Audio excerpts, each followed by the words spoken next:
Anda kembali di Berita Utama bersama saya Asri Gunawan. Bak jatuh tertimpa tangga. Itulah yang dirasakan seorang pedagang keliling di Kemayoran, Jakarta Pusat. Usai barang dagangannya dituduh menggunakan bahan berbahaya, ia juga mengaku mendapatkan intimidasi serta kekerasan dari sejumlah aparat hingga membuat dirinya terluka. Lalu apa yang mendasari tuduhan tersebut hingga membuat sejumlah aparat tega menganiaya korban? Kejadian memilukan ini terjadi pada Sabtu 24 Januari lalu. Sudrajat, seorang pedagang es gabus keliling asal Kabupaten Bogor, Jawa Barat, tengah menjajakan dagangannya di wilayah Kemayoran, Jakarta Pusat.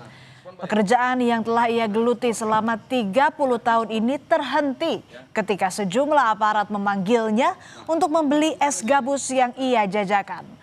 Namun setiba di lokasi, bukannya laris manis, Sudrajat justru mendapatkan intimidasi.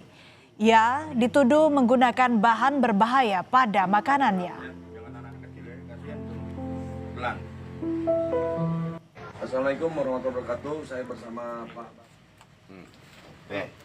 Tak hanya dituduh menggunakan bahan berbahaya, Sudrajat juga sempat diinterogasi dan mengaku dianiaya sehingga dirinya mengalami luka di wajah dan bagian tubuh lainnya. Dalam kondisi tertekan, ia juga dipaksa untuk memakan es dagangannya oleh kedua aparat. Pasca kejadian tersebut, ia mengaku trauma dan belum berani untuk kembali berdagang. Takutnya saya ditimpuk. Tapi panggil, "Bang, es bang." Taunya saya dibejek-bejek sama anaknya. Jangan itu ada racunnya. Yang bilang itu siapa ya? Anaknya dia.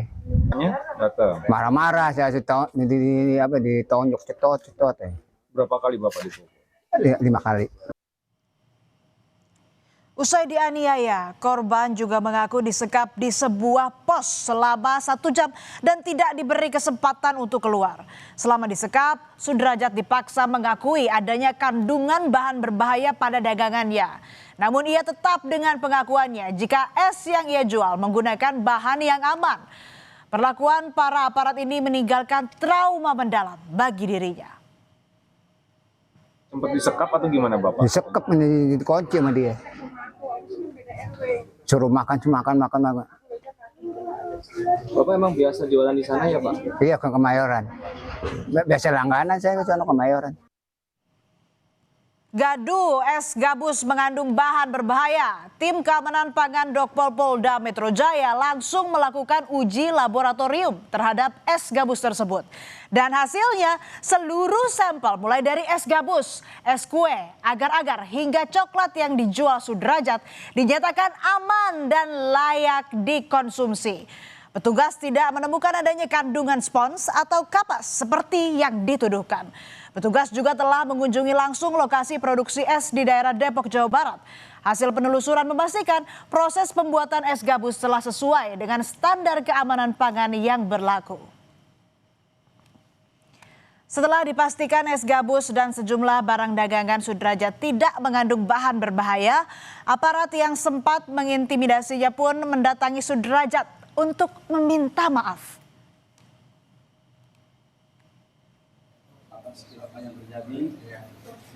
Kedua aparat tersebut merupakan anggota TNI Polri, yakni Babinsa di Kelurahan Utan Panjang Kemayoran dan Babin Kamtibmas Kelurahan Kampung Rawa, Johar Baru.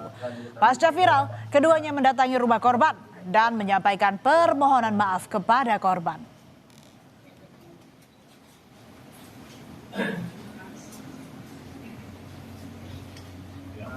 Sebenarnya Pak, atas kecelakaan yang terjadi, tidak ada niat untuk melakukan Pak.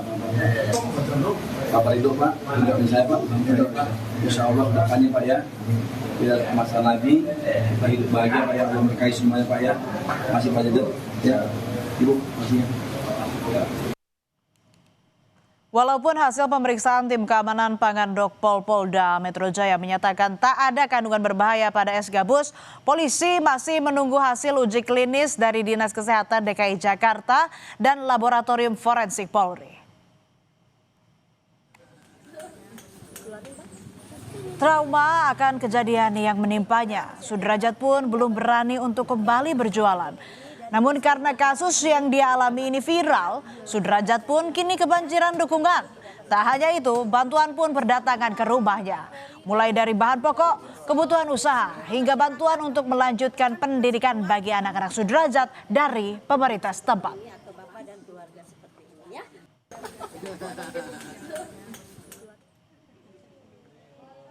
Tak mau ketinggalan, Kapolres Metro Depok juga memberikan modal usaha.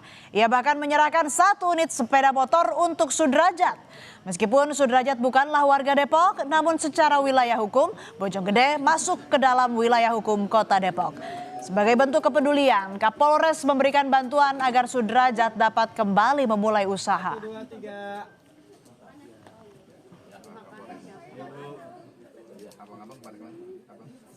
Dan hari ini kami hadir di sini untuk bisa sedikit memberikan bantuan kepada beliau. Mudah-mudahan ini bisa membawa manfaat untuk usaha beliau. Apa aja itu Pak? Motor dengan sedikit modal usaha untuk beliau.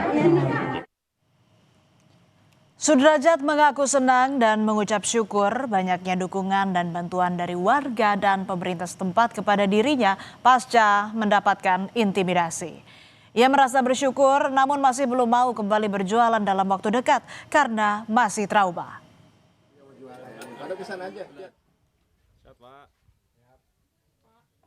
Saya sih mau dagang es kue lagi. Takutnya saya mau 3 kali 4 kali takut digebuk, pakai kayu, pakai apa itu saya mati konyol. Enggak, kan udah ada aneh. Jamin apa Pak? Yayasan Lembaga Bantuan Hukum Indonesia atau YLBHI mengecam keras tindakan 2 anggota TNI dan Polri yang menuduh serta melakukan intimidasi kepada pedagang es gabus. YLBHI menilai tindakan kedua aparat merupakan pelanggaran hukum yang serius. Ini adalah kalau kita lihat dari peristiwanya ada tindak pidana. Tindak pidana baik itu pertama adalah kekerasan ya, pemukulan dan lain-lain ya, pelecehan ya.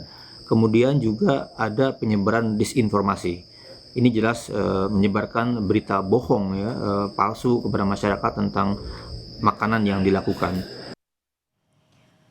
Propam Polres Metro Jakarta Pusat saat ini tengah memeriksa Babin Kamtibmas yang terlibat pada kasus tuduhan terhadap pedagang es gabus. Pemeriksaan dilakukan secara internal dan Kabid Humas Polda Metro Jaya, Kombes Budi Hermanto bilang hasil pemeriksaan sementara tidak ditemukan unsur penganiayaan.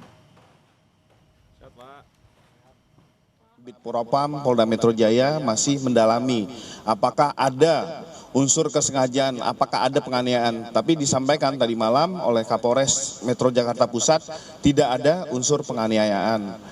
Tapi mungkin cara yang dilakukan oleh petugas tadi salah sehingga membuat suatu tindakan yang kontroversial. Rasa sakit di tubuh Sudrajat masih terasa hingga kini. Tuduhan tanpa dasar juga membuat trauma yang mendalam. Sejatinya aparat hadir untuk memberikan rasa nyaman dan aman bagi warga. Sebagai aparat seharusnya melaporkan jika mencurigai kandungan pada satu jajanan ataupun makanan yang ada di lingkungannya kepada pihak terkait untuk dilakukan pemeriksaan. Bukan malah main hakim sendiri dan menuduh seseorang tanpa dasar dan bukti yang jelas.